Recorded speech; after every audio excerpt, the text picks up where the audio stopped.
Sports ಮೇಲ್ ಇದು ಕನ್ನಡಿಗರ ಕ್ರೀಡಾಂಗಣ. ಸ್ನೇಹಿತರೆ ನಮಸ್ಕಾರ, ನಾನು ಸೋಮಶೇಖರ್ ಪಡುಕೆರೆ. ಇವತ್ತು ನಾವು ಕುಂದಾಪುರದ ಕೋಸ್ಟಾ ಬ್ಯಾಡ್ಮಿಂಟನ್ ಸೆಂಟರ್ನಲ್ಲಿದ್ದೀವಿ. ಕೋಸ್ಟಾ ಬ್ಯಾಡ್ಮಿಂಟನ್ ಸೆಂಟರ್ ಇದು ಇತ್ತೀಚೆಗೆ ಆರಂಭಗೊಂಡಂತ ಒಂದು ಉತ್ತಮ ಬ್ಯಾಡ್ಮಿಂಟನ್ ಅಕಾಡೆಮಿ.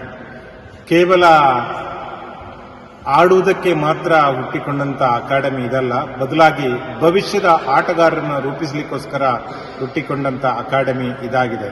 ಬನ್ನಿ ಈ ಬಗ್ಗೆ ಹೆಚ್ಚಿನ ವಿವರಗಳನ್ನು ನಾವು ನೋಡೋಣ.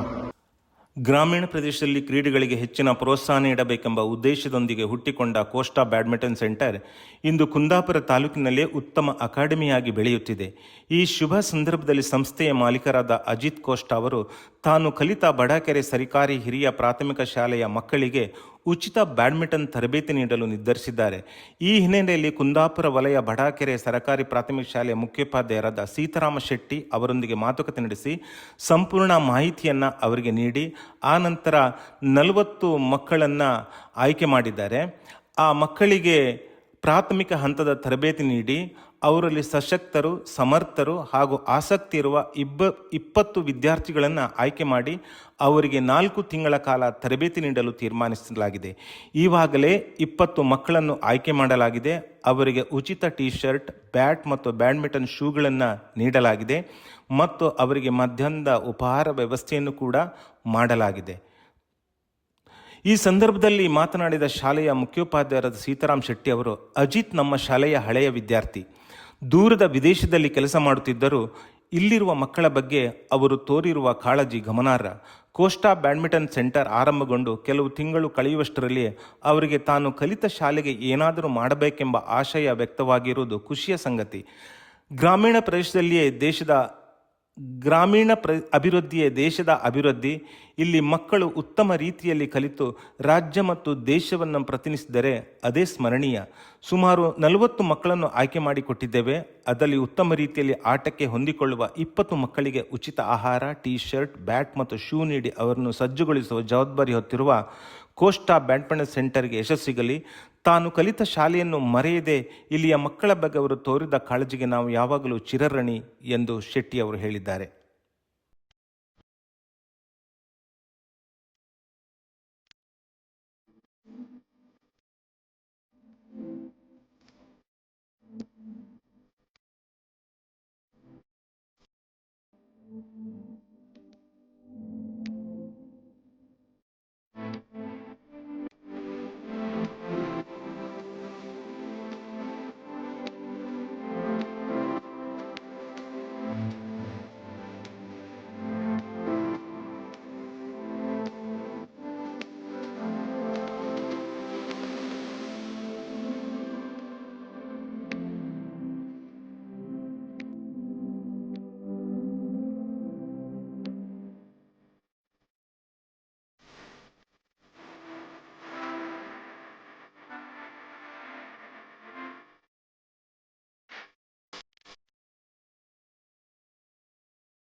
ನಾನು ಅಭಿಸರ ಅಮ್ಮ ತಾಯಿ.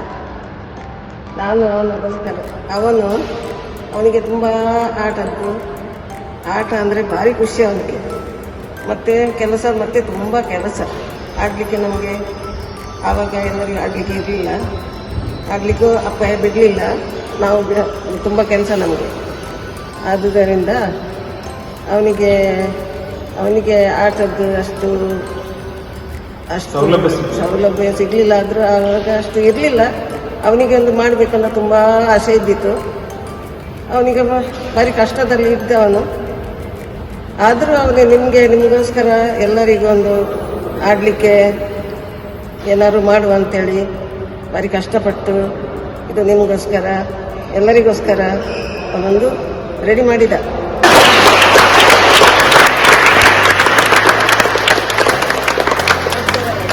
ಅವ್ರಿಗಿಂತ ನೀವು ಅವ್ರಿಗಿಂತ ನಾನು ಹುಷಾರು ಅಂತೇಳಿ ಇದು ಮಾಡಿ ದೊಡ್ಡವರಾಗಬೇಕು ಮತ್ತೆ ಹೇಳಿದ್ನಲ್ಲ ನಾನು ಊರಿಗೆ ಕೀರ್ತಿ ತರಬೇಕು. ಆಯ್ತಾ? ಹಾಂ, ಅದಕ್ಕೋಸ್ಕರ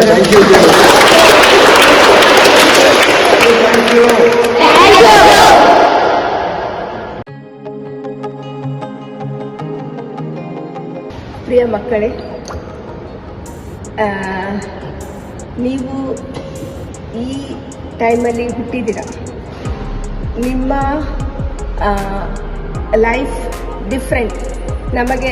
ನಾವೆಲ್ಲ 5-6 ಮಕ್ಕಳು ಇರುವರು ಆವಾಗಿನ ಕಾಲದಲ್ಲಿ. ಇವಾಗ ನೀವು ಒಬ್ಬರು ಇಬ್ಬರು ಮಕ್ಕಳು. ಸೊ ನಿಮ್ಮ ಅಪ್ಪ ಅಮ್ಮಂದಿರಿಗೆ ನಿಮ್ಮ ಭವಿಷ್ಯ ಎಲ್ಲ ರೀತಿಯಲ್ಲಿ ಮೇಲೆ ತರುವ ಮನಸ್ಸು ಇದೆ ಅಲ್ವಾ? ನಮ್ಮ ಕಾಲದಲ್ಲಿ ಸ್ಕೂಲಿಗೆ ಹೋಗೋದು, ಸ್ಟಡಿ ಮಾಡೋದು, ಸ್ವಲ್ಪ ಕೆಲಸ ಮಾಡೋದು, ಸ್ವಲ್ಪ ಆಡೋದು ಅಷ್ಟು ಮಾತ್ರ ಇತ್ತು. ಆದರೆ ಇವಾಗ ಅದು ಸಾಕು ಆಗೋದಿಲ್ಲ. ನಿಮಗೆ ಕ್ರೀಡೆ ಆಗಬೇಕು, ಮ್ಯೂಸಿಕ್ ಕಲಿಬೇಕು, ಡಾನ್ಸಿಗೆ ಹೋಗಬೇಕು, ಮತ್ತೆ ಬೇರೆ ಬೇರೆ ಯಾವ ಹವ್ಯಾಸ ನಿಮಗೆ ಕೊಡುವ ಸಾಧ್ಯತೆ ಇದೆ ಅಷ್ಟು ನಿಮ್ಮ ತಾಯಿ ತಂದೆಯರು ನಿಮಗೆ ಕೊಡ್ತಾರೆ. ಆದರೆ ಎಲ್ಲ ಸೌಲಭ್ಯ ಎಲ್ಲ ಕಡೆ ಸಿಗೋ ಅಗತ್ಯ. ನಾನು ಗೋವಾದಲ್ಲಿ ಎಲ್ಲ ಮಕ್ಕಳು ಸ್ವಿಮ್ಮಿಂಗ್ ಕಲಿತಾರೆ, ಏಕೆಂದರೆ ಸ್ವಿಮ್ಮಿಂಗ್ ಅವಲಭ್ಯ ಇದೆ. ಆದರೆ ಇದು ಅವಲಭ್ಯ ಇಲ್ಲ. ಈ ಕ್ರೀಡೆ ಇವಾಗ ಎಲ್ಲ ಕಡೆ ತುಂಬ ಪ್ರಶಸ್ತಿ ಪಡೆದಿದೆ. ಮತ್ತು ಈ ಕ್ರೀಡೆ ಯಾವಾಗಲೂ ದಿವಸಕ್ಕೆ, ರಾತ್ರಿಗೆ, ಹಗಲಿಗೆ, ಮಳೆ ಬಂದಾಗ, ಮಳೆ ಇಲ್ಲ ಯಾವಾಗ ಕೂಡ ಆಡ್ಬೋದು. ಅದಕ್ಕೆ ಒಳ್ಳೆ ಜಾಗ ಇದ್ರೆ ಒಳ್ಳೆಯದಾಗಿ ಆಡ್ಬೋದು ಅಂತ ಹೇಳ್ತಾರೆ. ನಾನು ಕ್ರೀಡೆಯವಳಲ್ಲ, ನಾನು ಓದೋವಳು ಜಾಸ್ತಿ. ಸೊ ಇವಾಗ ಇಲ್ಲಿ ತುಂಬ ಚೆನ್ನಾಗಿ ಏನು ಹೇಳ್ತಾರೆ, ಈ ಜಾಗ ಕೊಟ್ಟಿದ್ದಾರೆ ನನ್ನ ತಮ್ಮಂದಿರು ಅಜಿತ್ ಸರ್. ಸೊ ನೀವೆಲ್ಲರೂ ಚೆನ್ನಾಗಿ ಕಲಿಬೇಕು. ಇದು ನಿಮಗೆ ಅಮ್ಮ ಹೇಳಿದಾಗೆ, ಅವ್ರು ಹೇಳಿದಾಗೆ ಇದು ಶಿಕ್ಷೆ ಅಲ್ಲ. ನೀವು ಕಲ್ತ್ರೆ ನಿಮಗೆ ಒಳ್ಳೆಯದು, ನೀವು ಆಡಿದ್ರೆ ನಿಮಗೆ ಒಳ್ಳೆಯದು.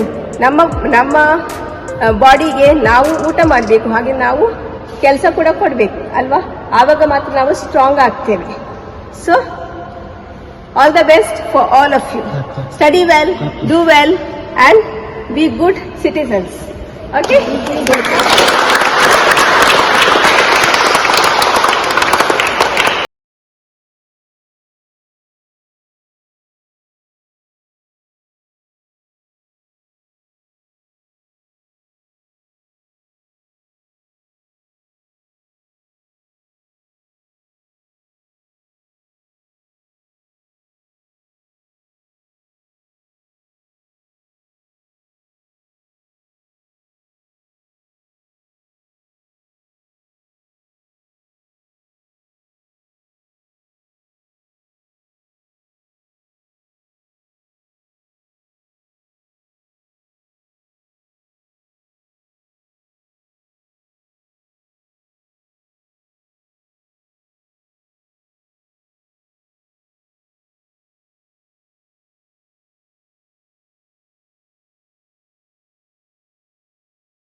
ಸ್ನೇಹಿತರೆ, ನಮ್ಮೊಂದಿಗೆ ಕೋಸ್ಟಾ ಬ್ಯಾಡ್ಮಿಂಟನ್ ಸೆಂಟರ್ನ ಆಡಳಿತ ನಿರ್ವಹಣಾಧಿಕಾರಿ ನಿಧೀಶ್ ಆಚಾರ್ಯ ಅವರು ಇದ್ದಾರೆ.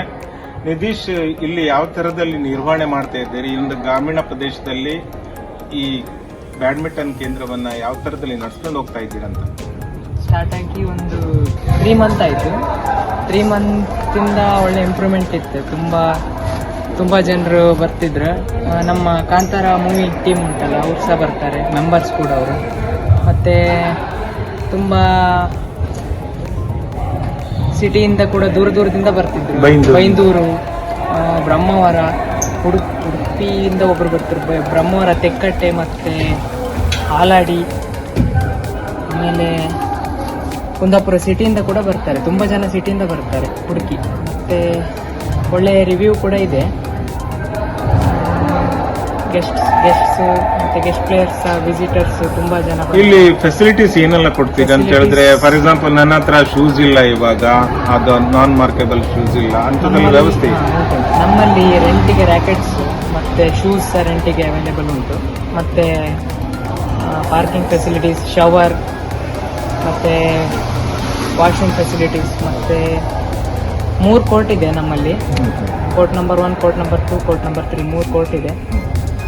ನಮ್ಮದು ಅವರ್ಲಿ ಚಾರ್ಜ್. ಮತ್ತು ಡೈಲಿ ಬರುವವರಿದ್ರೆ ಮೆಂಬರ್ಶಿಪ್ ಥರ ಒಂದು ಸ್ಕೀಮ್, ಒಂದು ರೀಸನೇಬಲ್ ಅಮೌಂಟ್ ಕಟ್ಟಿ 1 ಮಂತ್ ಅವರಿಗೆ ಆಕ್ಟಿವ್ ಮೆಂಬರ್ಶಿಪ್ ಸಹ ಅದು ಸಹ ಇದೆ. ಇಯರ್ಲಿ ಮೆಂಬರ್ಶಿಪ್ ಸಹ ಉಂಟು.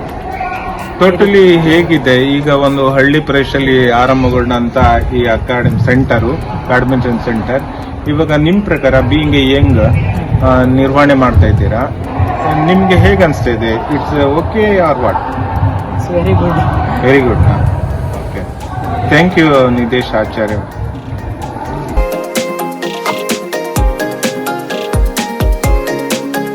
ನಮಸ್ಕಾರ. ನಮ್ಮೊಂದಿಗೆ ಕೋಸ್ಟಾ ಬ್ಯಾಡ್ಮಿಂಟನ್ ಅಕಾಡೆಮಿಯ ಪ್ರಧಾನ ಕೋಚ್ ಸೋಮಣ್ಣ ನಂಜಪ್ಪ ಅವರಿದ್ದಾರೆ, ಮಡಿಕೇರಿಯಿಂದ.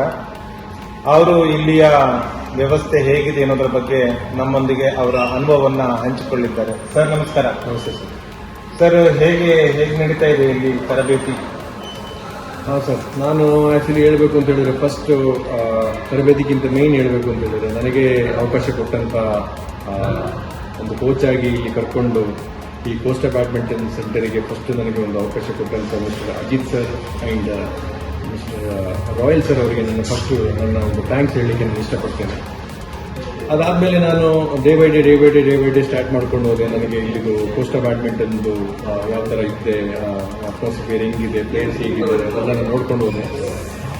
ಸೊ ಬರ್ತಾ ಡೇ ಬೈ ಡೇ ನನಗೆ ಗೊತ್ತಾಯ್ತು, ಇಲ್ಲಿ ತುಂಬ ಸ್ಟೂಡೆಂಟ್ಸ್ ಇದ್ದಾರೆ, ಒಳ್ಳೆ ಆಟಗಾರರಿದ್ದಾರೆ, ಮುಂದಕ್ಕೆ ಬೆಳೆಯುವಂಥವ್ರು ತುಂಬ ಕಾಣ್ತಾ ಇದ್ದಾರೆ ಇಲ್ಲಿ. ಸೊ ದಟ್ ಆ ಒಂದು ಚಾಲೆಂಜಲ್ಲಿ ನಾನು ಮಕ್ಕಳನ್ನೆಲ್ಲ ಸೆಲೆಕ್ಟ್ ಮಾಡಿಕೊಂಡು ಅವರಿಗಾದಂಥ ಏನೆಲ್ಲ ನಮ್ಮ ಕೈಯಲ್ಲಿ ಆಗೋಂಥದ್ದು ಏನೆಲ್ಲ ಮಾಡಬೇಕು, ಆ್ಯಸ್ ಎ ಕೋಚ್ ಆಗಿ ನಾನು ಏನೆಲ್ಲ ಕೊಡಬೇಕು ಅವ್ರಿಗೆ ಟ್ರೈನಿಂಗ್ ಅದೆಲ್ಲ ಕೊಡ್ಕೊಂಡು ಬರ್ತಾ ಇದ್ದೀನಿ. ಬಟ್ ಈ ಒಂದು ಕುಂದಾಪುರದಲ್ಲಿ ನನಗೆ ಗೊತ್ತಿರೋ ಮಟ್ಟಿಗೆ ಈ ಥರ ಒಂದು ಕ್ಲಬ್ ನಾನು ಎಲ್ಲೂ ಕಂಡಿಲ್ಲ. ಸೊ ಈ ಥರ ಒಂದು ಕ್ಲಬ್ ಮಾಡಿಕೊಟ್ಟಿದ್ದಾರೆ ನಮ್ಮ ಮಿಸ್ಟರ್ ಅಜಿತ್ ಸರ್ ಆಗಿರೋರು. ಅವರು ಒಳ್ಳೆಯ ಗಣ್ಯ ವ್ಯಕ್ತಿ ಹಾಗೂ ಅವರು ಒಳ್ಳೆಯ ಸ್ಪೋರ್ಟ್ಸ್ ಮ್ಯಾನ್. ಈ ಒಂದು ಸ್ಪೋರ್ಟ್ಸ್ ಮ್ಯಾನ್ ಗೊತ್ತಿರೋರಿಗೆ ಇದೆಲ್ಲ ಒಂದು ನಡ್ಸ್ಕೊಂಡು ಹೋಗುವಂಥ ಒಂದು ಇದು ಸಿಗ್ತದೆ. ಅವ್ರು ಮಾಡಿದಂಥ ಒಳ್ಳೆ ಕಾರ್ಯಗಳಲ್ಲಿ ಇವತ್ತು ಈ ಕುಂದಾಪುರದಲ್ಲಿ ಹೇಳ್ಬೇಕು ಅಂತ, ಈ ಅರಳುಗುಡ್ಡೆ ಒಂದು ಗ್ರಾಮದಲ್ಲಿ ಆಲ್ಮೋಸ್ಟ್ ನನಗೆ ಗೊತ್ತಿರೋ ಮಟ್ಟಿಗೆ ಬೆಳಿಗ್ಗೆ 5ರಿಂದ ಈ ಒಂದು ಅಕಾಡೆಮಿ ಸ್ಟಾರ್ಟ್ ಆಗ್ತದೆ. ಮಾರ್ನಿಂಗ್ 5 till ನೈಟ್ 10 o'clock ಗಂಟೆ. ಇದರಲ್ಲಿ ಗ್ರೂಪ್ಸ್ ಮಾಡ್ಕೊಂಡಿದ್ದಾರೆ. ಆ ಗ್ರೂಪ್ಸ್ ಅಲ್ಲಿ ಬೆಳಿಗ್ಗೆ ಬಂದು ಒಳ್ಳೆ ಅಫಿಷಿಯಲ್ಸ್ಗಳು ಬಂದು ಆಡ್ತಾರೆ, ಬಿಸ್ನೆಸ್ ಮ್ಯಾನ್ಸ್ಗಳು ಬಂದು ಆಡ್ತಾರೆ, ಲೇಡೀಸ್ ಆಡ್ತಾರೆ, ಮಿಕ್ಸ್ ಡಬಲ್ಸ್ ಆಡ್ತಾರೆ. ಸೊ ನಮ್ಮಲ್ಲಿ 3 ಕೋರ್ಟ್ ಇರೋದ್ರಿಂದ ದಿಸ್ ಇಸ್ ಆಕ್ಚುಲಿ ಹೇಳ್ಬೇಕು ಅಂತ ಹೇಳಿದ್ರೆ one of the best court, like synthetic court with good cushion court. ಮತ್ತೆ ಫೆಸಿಲಿಟಿ ಅಷ್ಟೇ ಅಂತ ಇರಿಟೇಷನ್ಸ್ ಇಲ್ಲ, ಸ್ಪೇಸಸ್ ಆಗಿ ಓಪನ್ ಆಗಿದೆ. Every day it's going very good. But ಇನ್ನೊಂದು ಅಂತ ಹೇಳಿದ್ರೆ ಇಲ್ಲಿ ಕೊಟ್ಟಿರೋಂತಹ ಒಂದು ಸಲಹೆಗಳು ಅಂದ್ರೆ ಪಾರ್ಕಿಂಗ್ ಫೆಸಿಲಿಟೀಸ್ ಇರ್ಬೋದು, ಮತ್ತೆ ನಮಗೆ ಹೆಲ್ಪ್ ಲೈನ್ ಇರ್ಬೋದು, ವಾಶ್ರೂಮ್ ಇರ್ಬೋದು, ಶವರ್ ಇರ್ಬೋದು, ಈಚ್ ಅಂಡ್ ಎವ್ರಿಥಿಂಗ್ ಫೆಸಿಲಿಟೀಸ್ ಅವ್ರು ಭಾರಿ ಚೆನ್ನಾಗಿ ಅಕಾಡೆಮಿ ಓಪನ್ ಮಾಡಿದ್ದಾರೆ. ಶೂ ರೆಂಟ್, ಬ್ಯಾಟ್ ನಾವು ಉಚಿತವಾಗಿ ಆಡೋರಿಗೆ ಮ್ಯಾವಿಸ್ 350 ಕಾಕನ್ನು ಸಹ ನಾವು ಕೊಡ್ತಾ ಇದ್ದೀವಿ. ಅವರಿಗೆ ಹೊಸದಾಗಿ ಬೇಕಾದವರಿಗೆ ಒಂದು ಬಾಕ್ಸ್ ಏನು ಬೇಕು ಅದನ್ನ ಬ್ಯಾರಲ್ ನಾವು ಕೊಡ್ತೀವಿ. ಸೊ ಡೇ ಬೈ ಡೇ ಮಕ್ಕಳದ್ದು ಪರ್ಫಾರ್ಮೆನ್ಸ್ ಅಷ್ಟೇ ಇಂಪ್ರೂವ್ಮೆಂಟ್ ತುಂಬ ಆಗ್ತಾ ಇದೆ. ಆಮೇಲೆ ಮೊದಲನೇದಾಗಿ ನಾನು ಬಂದು ಒಂದು ವಾರದಲ್ಲಿ ಮಿಸ್ಟರ್ ಎಲ್ರೌಂಡ್ ಅಂಡರ್ 13 ಅನ್ನೋ ಒಂದು ಪ್ಲೇಸ್ ಮಾಡಿದ್ದಾರೆ ಈ ಗಂಗೊಳ್ಳಿ ಅನ್ನೋ ಒಂದು ಟೂರ್ನಮೆಂಟ್ ಅಲ್ಲಿ. ಸೊ ಮಕ್ಕಳು ಬೆಳೀತಾ ಇದ್ದಾರೆ. ಈ ಪ್ರೋತ್ಸಾಹ ತಂದೆ ತಾಯಿಗಳು ಅವರಿಗೆ ಇನ್ನೂ ಜಾಸ್ತಿ ಎಂಕರೇಜ್ಮೆಂಟ್ ಕೊಡಬೇಕು ಅಂತ ನಾನು ದಿನ ಅವರಿಗೆ ನಾನು ಇವಾಗ ಈ ಕನ್ನಡ ಶಾಲೆಗಳನ್ನ ಗಮನದಲ್ಲಿರಿಸಿಕೊಂಡು ಭವಿಷ್ಯವನ್ನ ಮುಂದಿನ ದಿನ ಕುಂದಾಪುರದಲ್ಲಿ ಒಬ್ಬ ರಾಷ್ಟ್ರ ಮಟ್ಟದ ಆಟಗಾರನನ್ನು ನಿರ್ಮಿಸಬೇಕು, ಸಿದ್ಧಪಡಿಸಬೇಕೆಂಬ ಕನಸನ್ನ ಅಜಿತ್ ಸರ್ ಹೊಂದಿದ್ದಾರೆ. ಸೊ ಆ ನಿಟ್ಟಿನಲ್ಲಿ ಕನ್ನಡ ಶಾಲೆಯೊಂದಿಗೆ ಒಂದು ಯೋಜನೆಯನ್ನು ಹಾಕೊಂಡಿದ್ದಾರೆ. ಅದ್ರ ಬಗ್ಗೆ ಅದು ಯಾವ ಹಂತಕ್ಕೆ ಬಂತು ಸರ್, ಅದು ಏನಾಯ್ತು ಅಂತ ಸ್ವಲ್ಪ ಹೇಳ್ಬೋದಾ? ಸರ್ ನೋಡಿ, ಇವತ್ತು ನಮ್ಮ ಅಜಿತ್ ಸರ್ ಮಾಡುವಂತ ಒಂದು ಒಳ್ಳೆಯ ಒಂದು ನಿರ್ಧಾರ ತಗೊಂಡಿದ್ದಾರೆ. ಈ ಸ್ಪೋರ್ಟ್ಸ್ ಅನ್ನೋದು ಅವಕಾಶಗಳು ಈ ಮೆಟ್ರೋಪಾಲಿಟನ್ ಸಿಟಿಗೆ ಹೋಯ್ತು ಅಂತ ಹೇಳಿದ್ರೆ ನಿಮಗೆ ಅದು ಗೊತ್ತಾಗ್ತದೆ ಅದ್ರ ವ್ಯಾಲ್ಯೂ ಏನು ಅಂತ. ಅವರಲ್ಲಿ ಕೊಟ್ಟಿಂತ ಉಚಿತ ಸೇವೆಯಲ್ಲಿ ಈಗ ಸ್ಪೆಷಲಿ ತಗೊಂಡಿರೋದ್ರಲ್ಲಿ 47 ಜನರನ್ನ ನಮಗೆ ನಮ್ಮ ಅಜಿತ್ ಸರ್ ಅವರು ಈ ಸರ್ಕಾರಿ ಶಾಲೆಯಿಂದ ನಮಗೆ 47 ಮಕ್ಕಳನ್ನ ಇಲ್ಲಿ ಕಳಿಸ್ಕೊಟ್ಟಿದ್ದಾರೆ. ಅವರಿಗೆ ಉಚಿತ ತರಬೇತಿ, ಬಡಾಕರ ಶಾಲೆ ಅವರು ಉಚಿತ ತರಬೇತಿ ಮಾಡಿಕೊಟ್ಟಿದ್ರು. ಅದನ್ನ ನನಗೆ ಹೇಳ್ಕೊಟ್ಟಿದ್ರು ಯಾವ ತರ ಮಾಡಬೇಕು ಅಂತ. ಸೊ ಇದು ಕಟ್ಟುನಿಟ್ಟಾಗಿ ಅವರಿಗೆ 2 ದಿನ ಸೆಷನ್ಸ್ ನಡೀತದೆ, ಶನಿವಾರ ಭಾನುವಾರ. ಸೊ ಆ ಶನಿವಾರ ಭಾನುವಾರದಲ್ಲಿ ಅವರಿಗೆ ನೋಡಿ ನಮ್ಮ ಅಜಿತ್ ಸರ್ ಮತ್ತೆ ರಾಯಲ್ ಸರ್ ಆಗಿರೋದು ಈ ಅಕಾಡೆಮಿಯಿಂದ ಅವರಿಗೆ ಶೂಸ್ ಒಂದು ಕೊಟ್ಟಿದ್ದಾರೆ, ಬ್ಯಾಟ್ ಕೊಟ್ಟಿದ್ದಾರೆ ಉಚಿತ, ಕೋಟ್ ಕೊಟ್ಟಿದ್ದಾರೆ, ಟೀ ಶರ್ಟ್ಸ್, ಶಾರ್ಟ್ಸ್, ಮತ್ತೆ ಟಿಫಿನ್ಸ್ ಮತ್ತೆ ಎಕ್ಸೆಟ್ರಾ ಹೋಗ್ತಾನೆ ಇರ್ತದೆ ಅವರಿಗೆ. ಆ ಮಕ್ಕಳಲ್ಲಿ ಯಾರಾದ್ರೂ ಅವರಿಗೆ ಒಂದು ಕನಸು ಇರೋದು ಏನು ಅಂತ ಹೇಳಿದ್ರೆ 47 ಮಕ್ಕಳು ಡೈರೆಕ್ಟ್ ಆಗಿ ಸೆಲೆಕ್ಟ್ ಆಗೋದು ಬೇಡ, ಒಂದು 5 ಜನ 6 ಜನನ ನೀಟಾಗಿ ಸೆಲೆಕ್ಟ್ ಮಾಡಿಕೊಂಡು ಅವರು ತಾಲೂಕು ಮಟ್ಟ ಆಡಿ, ಡಿಸ್ಟಿಕ್ ಮಟ್ಟ ಆಡಿ, ರಾಜ್ಯ ಮಟ್ಟಕ್ಕೆ ಹೋಗಿ ಎಲ್ಲಿ ಗೆದ್ದು ಒಂದು ಪರ್ಫಾರ್ಮೆನ್ಸ್ ತೋರಿಸಿದ್ರೆ ನಮಗೆ ನಮ್ಮ ಸಂಸ್ಥೆಗೆ ಹೆಸರು ಬೇಡ. ಈ ನಮ್ಮ ಒಂದು ಕುಂದಾಪುರದಲ್ಲಿ ಇಂಥ ಒಂದು ಮಗು ಇದೆಯಲ್ಲ, ಆಡ್ತಾ ಇದನ್ನಲ್ಲ ಅಂತೇಳಿ ಅವರಿಗೆ ಭಾರಿ ಒಂದು ಖುಷಿ ಆಗ್ತದೆ ಸರ್. ಸೊ ಎಂಥದ್ರಲ್ಲಿ ಅವರು ಈ ಅವಕಾಶ ಮಾಡಿಕೊಟ್ಟಿರೋಂಥಲ್ಲಿ ಮಕ್ಕಳಿಗಳಿಗೆ ಅವರು ಅದನ್ನ ಕಟ್ಟುನಿಟ್ಟಾಗಿ ಅದನ್ನ ಅವರು ಉಪಯೋಗಿಸ್ಕೊಂಡು ಅಂತ ಹೇಳಿದ್ರೆ ಅವ್ರ ಭವಿಷ್ಯ ಅದು ಒಳ್ಳೇದಾಗ್ತದೆ. ಧನ್ಯವಾದಗಳು ಸರ್, ನಿಮ್ಮೊಂದಿಗೆ ಮಾತನಾಡಿದ. Thank you sir.